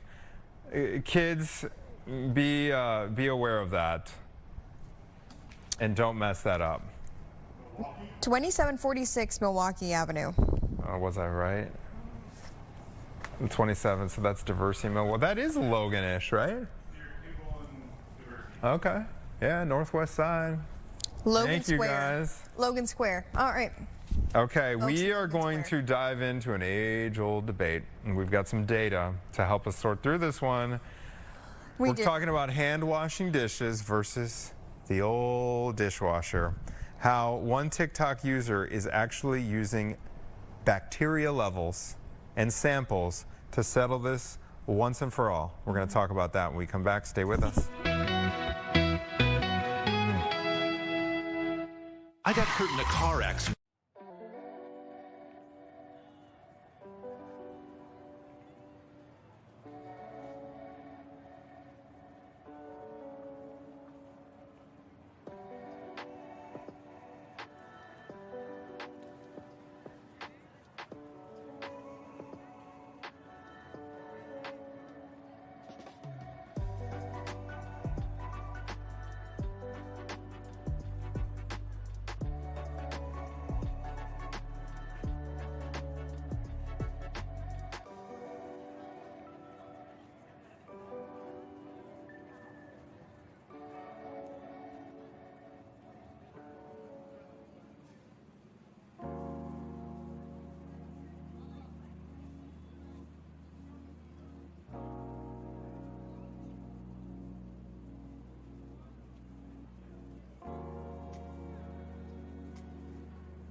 Welcome back to Chicago Now. Okay, like we said, we had a couple days off, guys. We have a lot of trending topics to go through. And one is actually something that I have pondered before. All right, when you're washing dishes, is it more sanitary to, you know, just use a clean sponge every so often? So maybe once a week you're replacing your sponge, because obviously if you have an old sponge, like, it's going to hold bacteria. Or is it more sanitary to put it into the dishwasher? Me, I think dishwasher right away, right? Because, like, you have the pot in there, it's more sterile, everything's getting, like, heated up for a long period of time, and then dried all the way. But then some people might say, like, oh, well, no, because, you know, sometimes if you leave your dishes in there too long, or don't stack them right, or leave too much on there, or maybe you're not cleaning your dishwasher, because sometimes you have to clean your dishwasher. Yeah, that's right. Yeah, you have to empty out the little gross part at the bottom. Add it to my Okay, well, someone was on it. All right, TikTok user How Dirty is able to test bacteria levels and growth on different household objects. So I think our producer Mia was mentioning how this person has gone over to the bean and tested the bean, looked at it under a microscope, or like you know, waited to see how much bacteria was growing in it. Anyway, and it was kind of clean, right? The bean was kind of clean. The theory being that the sun, there we go. See that sun? And Natalie mentioned this morning, and I'm going to reiterate it. It does look awfully clean right now. Somebody right? Windex that thing. Extra shiny. Yeah. Look at the bean, everybody. I guess the bean. And by the way, if you're joining us on Facebook right now, I want some comments. Let us know what you think. Hand washing versus dishwasher. And what I want to know from folks too, on Facebook right now, put in the comments, please, how much rinsing do you do before you place the plates in the dishwasher? This is an ongoing debate in my household. Ongoing debate. And are you the kind of dishwasher who, like, turns on the hot water, you know, gets it wet, turns it off, washes, turns it back on, or is there a big soaking puddle in there in the sink that you let it soak there for a while and then clean it and then put it away? Anyway, there's so many options when it comes to dishwashing. Before we move on, though, and I want to give folks a chance to comment in on this, Gabby, before you put your dishes in the dishwasher, what is your level of, like, because, okay, take an example of like a butter knife that's got peanut butter all over it. Like, how much peanut butter do you scrape off before it goes in the dishwasher? Almost all of it. And let me tell you why. Because that peanut butter will stick on that dang knife for so long. Eggs, another thing. Eggs, like when you're cooking eggs and you have the spatula and it gets on there, that's another thing that doesn't come off. Someone I know needs to keep that in mind before they put the spatula in the dishwasher. Me too. I have a feeling he's watching, maybe. Me too. Hey, I'm not going to name names. No, I'm with you. Oh, you're with me. I am the rinser in chief. But I do not rinse too much because I'm also very, like, water conscious. I like to, you know, like, I don't like to leave the shower running too long. Anyway, so it depends on but I'm also a sauce user. I'm a heavy sauce user. So I have to get the sauce residue off. Here's the metaphor that I use. When you have, let's say, if you're in a position to have a like a house cleaner come over like once a month to do your house, right? You're gonna straighten up your house before the cleaner gets there, right? You don't want your clutter around because then they can't clean, right? Yeah. It's the same thing with dishes, okay? You don't want to put in a plate with peanut butter and ketchup and eggs and hot dog bits in the dishwasher, and then the dishwasher can't sanitize. So, like, cleaning and de-crumbifying and all that stuff needs to be done beforehand. You put fully rinsed dishes in the dishwasher and then you let the dishwasher sanitize. To me, it's not that hard of a formula. I'm so glad we're really getting down. I think we're in the same. Can we look on Facebook? Let's see. Well, with us? Okay, we'll do it later. We'll check in on this, but I want to know now how dirty is the TikTok user. I want to know what this finds. In his latest video, he decided to test how clean your dishes are after hand washing and after using the dishwasher, okay? And so as you'd expect, there was bacteria before the wash and after the hand wash. So both before and after, there's bacteria there. It actually left a good amount of staph behind. like Staph infections, yikes. Staph, yep. The dishwasher was the winner. It passed with flying colors, as you'd expect. A lot of people usually debate which is better or what they prefer. Some people said he didn't have a clean sponge, but that's the point. You're not going to use a new sponge every time you wash the dishes. That's true. Like I said, I do see a place for hand washing. Honestly, like I was telling you guys, like in high school, I remember our dishwasher broke, and my dad is like the dishwasher, you know, like so he would just like, we're not gonna replace this. Let's like make it storage, and like I'll just wash the dishes, and so he did, you know, like. And that was for years and years after that. That was it, yeah. So you just used the dishwasher for like a storage rack? No, well, I think they took it out and like put storage. Oh, just cabinets in there. Yeah. How'd that work? Because like, fine. Well, you know, like, I mean, my siblings were out of the house. It was just like us three, like my parents and I. So it wasn't like we had a ton of dishes. Oh my gosh. Because sometimes, you know, you talk about being environmentally conscious. Sometimes it feels like when we are in a busy time and like it's the weekend where like we're using the kitchen a lot, that thing gets run. I mean, we don't have a big dishwasher. It's kind of a smaller one. It just feels like it gets run and unloaded and reloaded like 2 to 3 times a day. Yeah. You know? Yeah, I see, and I don't know how well those brushes work compared to like an actual sponge or like a, I have certain, ours is about that size. Yeah, that's a smaller one. That's Scrub like Daddy, Scrub Daddy, Smiley Daddy. Humor me this though, Gabs, is there anything worse than the smell of a sponge that needs to be retired? No. It gets, and then you can't, sometimes when you squeeze it, that smell is on your hand. You guys know what I'm talking about? I do. It's that mildew smell. Oh my gosh, is that the worst? So, okay, so there's the that. Oh, veiny. Dishwasher. That doesn't look good. That looks like staph to me. This is hand wash. Oh, that's the hand wash? That's the hand wash. Yep. Oh. Oh, it really won. Like it didn't just win a little bit. Close, it really won. Nice. Okay. Well, there's your answer, people. That's why you watch Chicago Now, to really just why that dishwasher's worth it, apparently. And we are sponsored by LG Appliances. Yeah, exactly. I'm trying to find our feed right now to see if we have any comments. But why don't we go? Why don't you take us through the new clothes? This is something else that you guys can chime in on. When you buy something, you know, you're on a shopping spree, you come home, do you wash your garments right away before you wear them for the first time, or do you just go? Yes. You do. Every time except for if it's a sweater. I feel like the sweater, because that's not making direct contact with my skin, because I usually have. But it is on your arms. Yeah, it is on my arms. Yeah, this was dry clean. This particular one was dry clean before use, because it came from because this came from a thrift store. Yeah. Exactly. That's a kicker. What is your policy on this? No, I usually don't, unless it's like undergarments, or if it's. Have you ever gotten a new pair of jeans, like dark blue jeans, and you wear them for the first time, and the dye gets on your legs? Yes, and it can get on your shoes. Yeah. Oh, the dye can get, if you wear white shoes with a dark pair of jeans. Oh, look out. You'll have, so I'm absolutely with you on that one. That's a good reminder. Yeah, okay, so I will wash it then, but remember you have to wash it by itself, because then it gets on your other whites and stuff like that. And that's I'm also really, really, really picky on organizing my laundry, or like sorting my laundry. Thank you. Sorting my laundry before I do it. Like there's no towel going in with your other stuff. Yeah, I get it. Absolutely not. Well, that's absolutely not.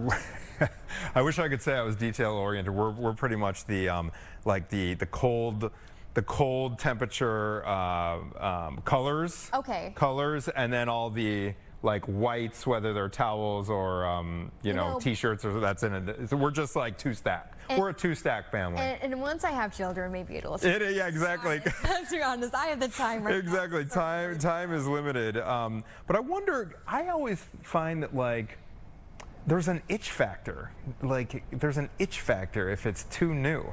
You know what I mean? That's and true. a softener, like I like running it through so that like the fabric softener can kind of get in there and make it look a little, because like you don't want to look. I mean, sorry, airing dirty laundry, no pun intended. You don't want to look like you're just too stiff. And just like, this is a new shirt. Like you want to look like it's little worn. Yeah, okay. Does that make sense? Well, let's share a little bit more about this.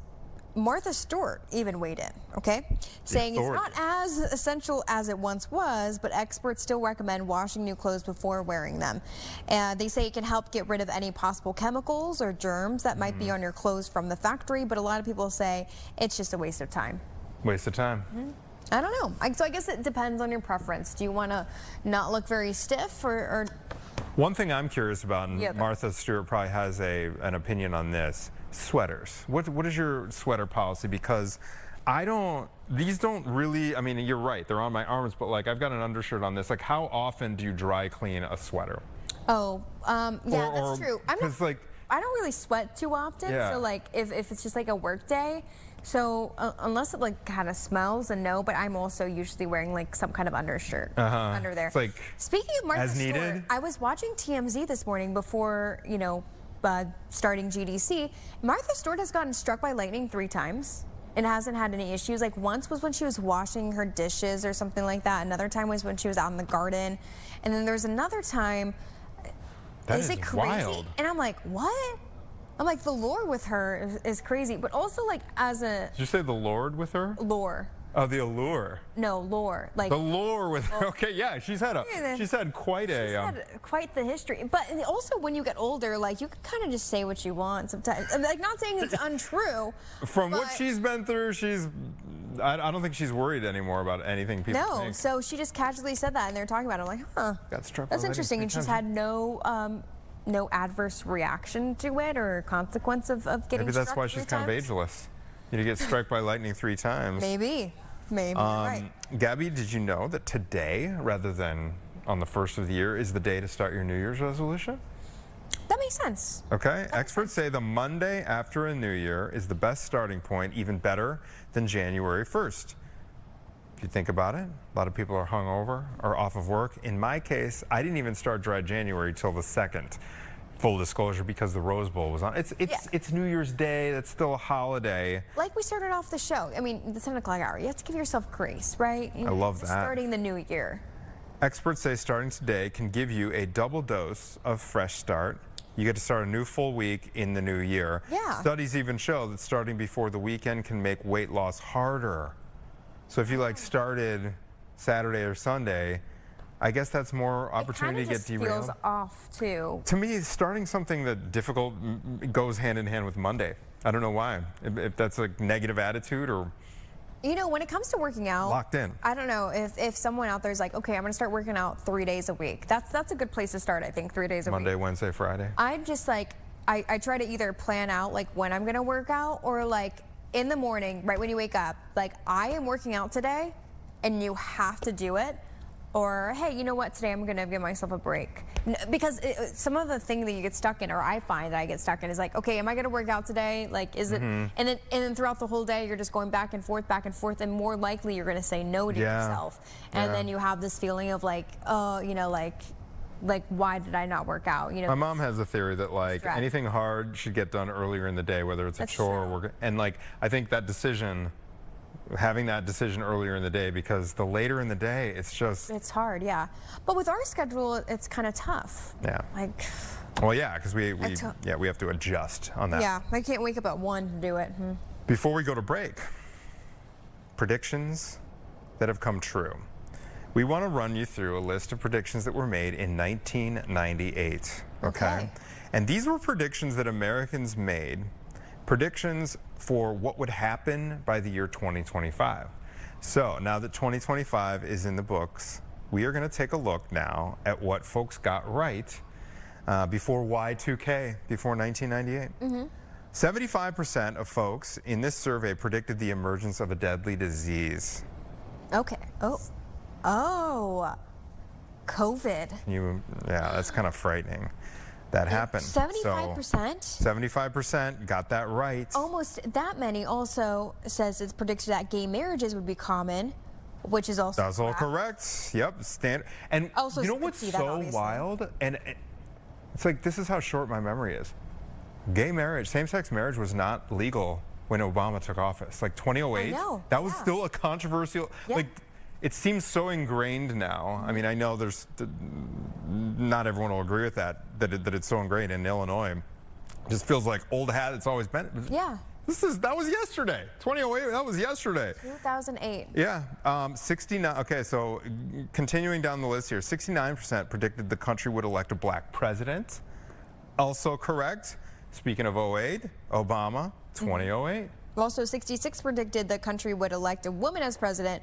So we got close with Kamala Harris, who... And Hillary Clinton came very close as well in 2016. As well. So that was one they did not... Okay, so those 66% did not get right. Here's another one. 64% of people also thought illicit drug use, like marijuana, would be commonplace. They weren't far off that. They are not. It's not illicit anymore. I would predict that that's going to exceed alcohol sales in the next 5 to 10 years. The way things are going... Again, if legalization happens. I just read last week, and I don't have a source, but that alcohol sales are at an all-time low. Yeah, we were worldwide. just talking about that with Dr. Victoria Loy. It's unbelievable. Finally, we got to go to break. We're getting the wrap. 52%, so a little over half of folks predicted that most people will do their jobs from home. Which again, 98 knew the that's future. pretty close with the COVID thing. Interesting. Work from home. 28 years ago. We knew. I want to do the list for 2050. Yeah, we should be part of that. 2050. I want to do that. All right. We are going to take a quick break, but as promised, when we come back, we have all the stats on what 93.9 was up to all holiday long, which was the most played Christmas holiday song, which was the least played. How do they compare to the years before? We're going to break it all down with Matt Fitzgerald, who is here in studio when we come back. Stay with us. People don't talk about...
Okay, the holidays are over, but the Christmas music doesn't have to be. Anthony, I still have 93.9 on. Are they still playing? They're not playing Christmas. They're Well, as of yesterday, they were. I thought they cut that out. No, not yet. Not yet.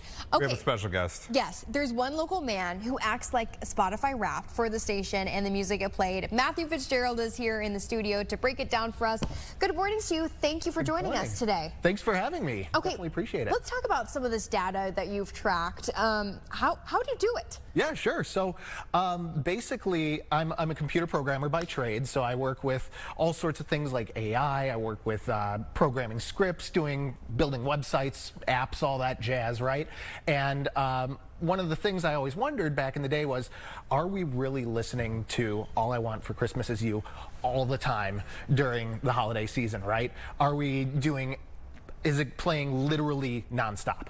So on every website, there's a way in which you can basically pull data from the website, saying like a lot of the radio stations have like now playing on their website. So I'm like, if I go to that website, let's say once a minute, and see what's playing, I could log that somewhere, right?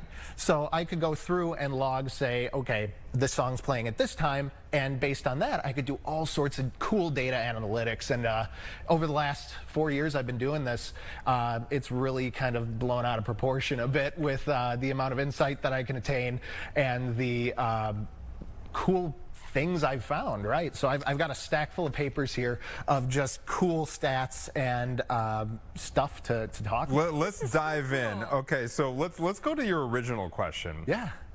We have, there's people who look forward to that Mariah Carey song every year, and those of us who dread it. What has it done? You've been doing this for 4 years. How often historically has it been played here in Chicago on the Christmas station versus 2025?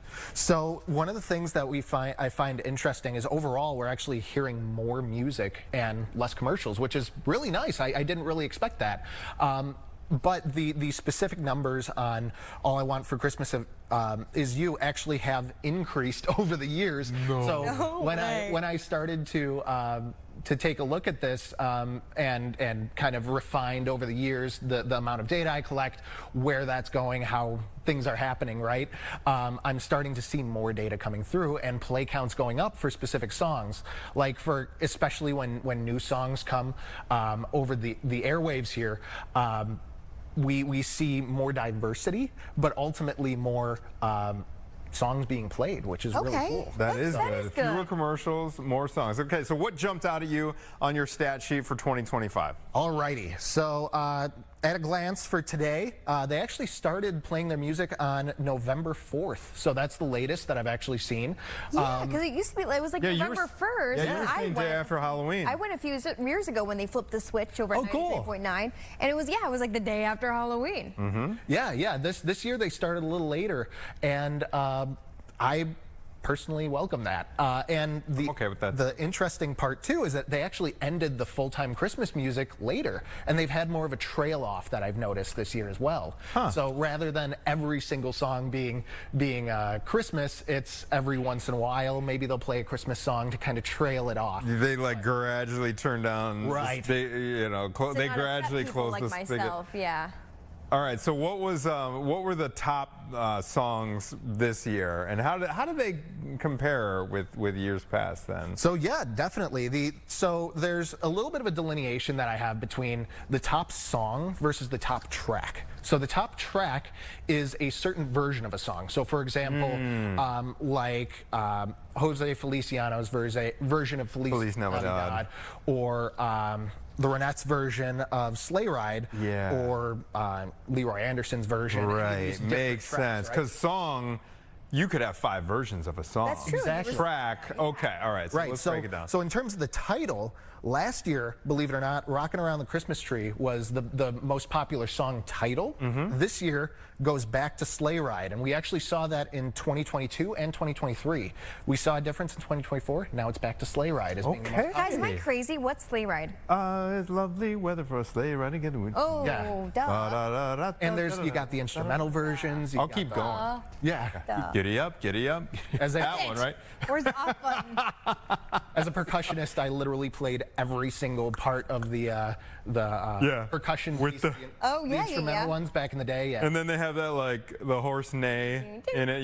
The basically a trumpet just going nuts. Yeah, exactly. So that was the top one, huh? That was the top. That was the song. top song title. Okay. Now, in terms of the top song in general, we're seeing "Carol the Bells" by Mannheim Steamroller coming back for round 2. Wow, That's a good one. Carol, that's a good version. It's a good version, yeah. It's got that kind of rock fusion. So that was the top track. Correct. Correct. So that's the top track. Okay. Mike Kaplan. I don't know why I think of Mike Kaplan when I think of that. I think he's talked about Mannheim Steamroller. Maybe that's. He's going to be tickled to know that that was the top track of the year. Wow. Okay. Indeed. Cool. Indeed. All right. Where did Mariah Carey fall then? She actually was not listed as one of the top songs in the top 10 this year at all, I believe. Maybe she they're was. listening. She was the third most popular artist this year. Okay. So Okay. she has a pretty big repertoire they play. So it's not just All I Want for Christmas Is You. It's maybe some of her other versions of songs, which shockingly I really haven't heard too many of. So it's really interesting to see, like, she's very famous for that one in particular, but she has a whole album of holiday tracks. I'm really trying to think of one other one from her. Right? I really can't Exactly. right now. But I bet if we'd hear it, Yeah, it you'd would be like, jog oh, your that's memory. it. Okay, yeah, that's Right. Mariah. Gotcha. Interesting. Okay, what do you have anything else? Yeah, sure. So all time, while I've been tracking music for the light here, I've logged 51,952 plays throughout the entire thing. And actually, somewhat of a fun fact too, I just leave it on during the year. So my script still grabs the website during the year, so I could really, if I wanted to, go through and see what the years look like over everything. Oh, wow. So like not Christmas music. Right? There's 224 unique artists that I've kept track of, 526 different tracks, excuse me, and 234 unique song titles. So over time, a lot of different stuff coming along here. There's, in general, the most song played ever title is Sleigh Ride. And the most played track ever is Feliz Navidad that I've kept track of. Oh, over 4 years. Over 4 years. Do you have the top in front? I don't know if you have it in front of you today, but the top non-holiday. I do not in front of me. Next year. That's a block. I'd be curious what Matthew, that is next year. too. Next year, that's gonna. Because like the Light FM, that is hilarious. Have you met any of the folks with 93.9? I have not, but I'd love to. I feel like They're so sweet. They would love love you. to. They would adore you. Because you would be providing an insight into the soul of the station because this is, I mean, I'm guessing that it is kind of a combination of all their DJs and what they're requesting or what their preferences are. Yeah. right. I would think so too. And maybe everyone's kind of complaining the last few years about Mariah Carey. Maybe that's why we haven't seen her at the top of the list. Did we go? We went through songs and tracks. What about artists? Did we do that? We did not do artists. Do you have just that? yet, but I do have artists, and allow me 1 second No, here please to take your pull time. up the. And we appreciate you, Matthew, for bringing all this data and having. Isn't that interesting? I mean, he has the hard copy right here. I with do. us. Exactly. I do, and I actually, the way I actually analyze this data is I go through and I use what's called a Jupyter notebook in Python. It's very popular for data analytics, machine learning, all of that stuff. So it lets me work with all this data at once, so it's a lot more effective. So in terms of the top artists that I've seen total, Andy Williams with 535.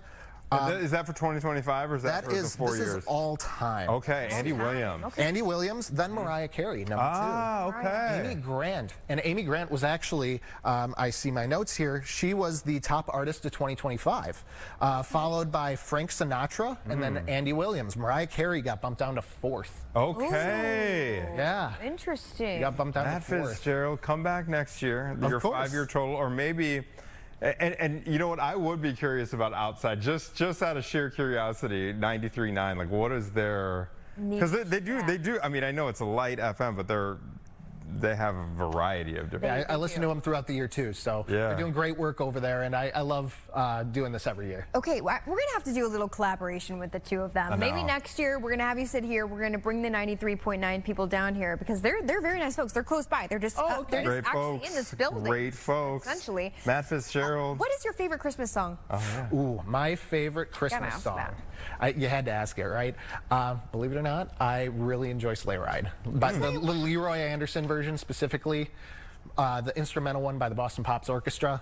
10 out of 10. Okay. That is a beautiful song. I know, I don't know my own favorite, but I know that Caitlin's, she loves to talk about it, is the Pentatonics version of That's great. Little Drummer Boy. That is also my favorite. That's Your also my guys' favorite. favorite? It's also my favorite, yes. I love the Little Drummer Boy just like in general. I like Hark the Herald Angels Sing by Take Six. It's like Matthew Fitzgerald. Thank you so sir. much for joining us. Thank you, Your hard guys. work That was awesome. appreciated, and we look forward to having you back. All right, we'll be right back after this very short break.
All right, this last little bit of Chicago Now, and we're going to do a little game, Anthony. I've always wanted to appear, like you, on Price is Right. Guess these products. You would be really good at it, I think.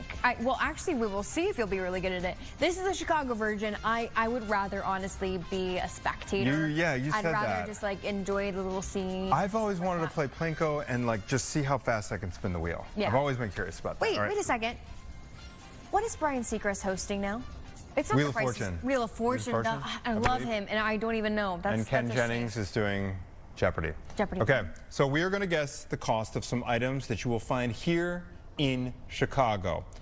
Our intrepid producer, Mia, Whose idea this was? Yes, exactly, is going to walk us through this. And the first item is the average Cubs ticket at Wrigley. Average Cubs ticket at Wrigley, just during a regular season game. Okay, regular season game. I'm going to go because there's like $1,000 ticket. I'm going to go like 160. Really? That Average. much? Average, yeah, because like, Average yeah, ticket? because like think about like the $5,000 ones. That's going to bring up the average. I would say like, I don't even, 70? Okay. 70? Yeah, 70. 70? Yeah. Okay. Okay, Right on. Anthony. Well, $70. That's the Let's average see. ticket. That's This next one, surprising. instead of average, guess the cheapest and most expensive. okay. Average cost for a Bears versus Packer game on Saturday, January 10th. Guess cheapest and most expensive. Okay, cheapest. I'm going to go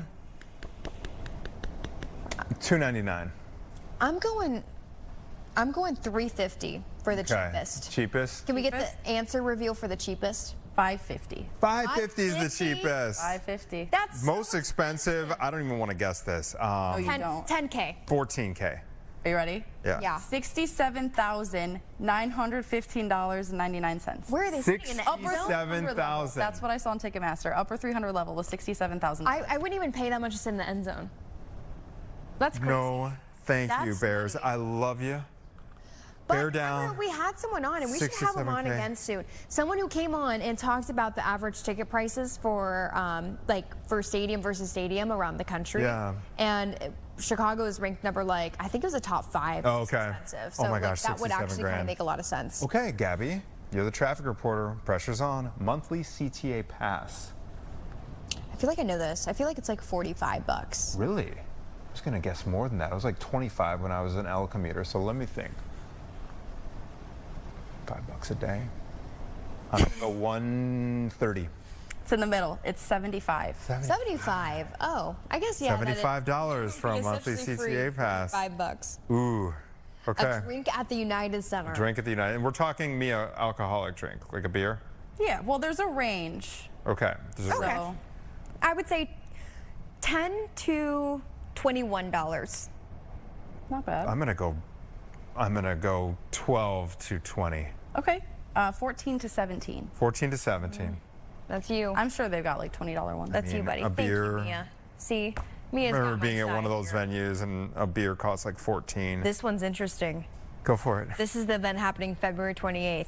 Ringside seats at the WWE Elimination Chamber. Ooh. At the United Center. At the United the Center. United Oh my Center. gosh. 15 grand.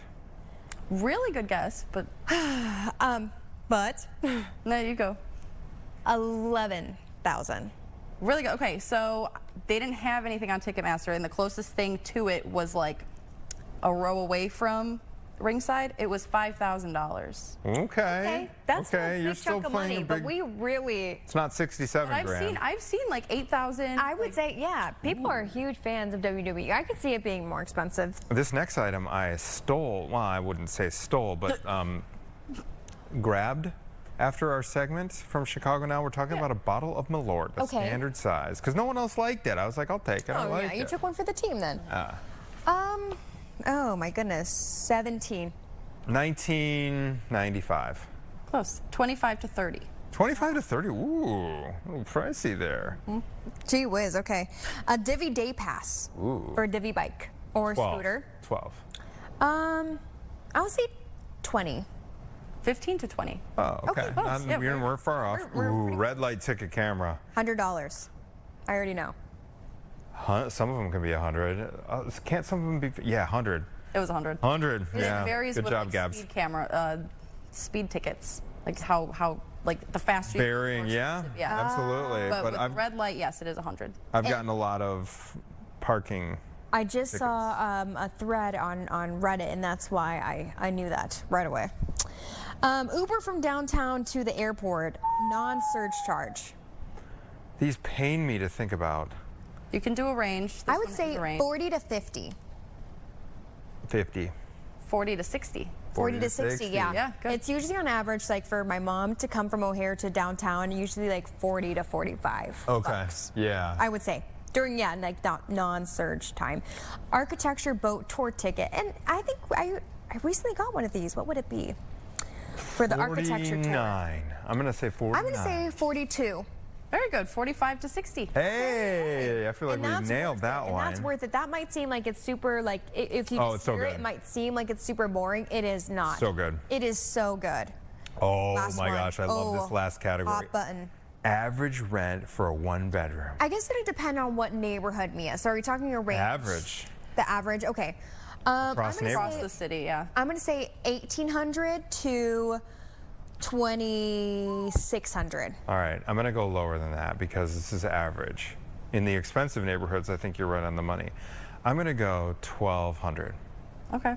Well, what I saw online was 1,900 to 2,300. Gabs, I feel like you Dude, it's just so expensive. I'm also like constantly on crushed me in Facebook this. Marketplace. I really love it. So maybe, Anthony, maybe I would be okay on prices, right? Yeah, I think you need to. If we were on there, like if we went together, Gabs, you would have to be our representative because I feel like I'll have a little bug in your ear.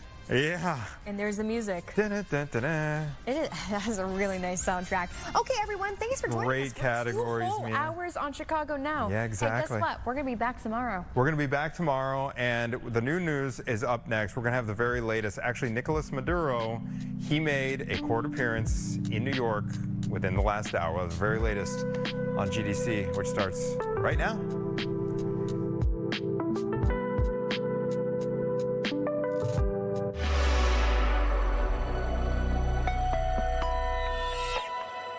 Injured at work? I'm attorney Chris Cooper.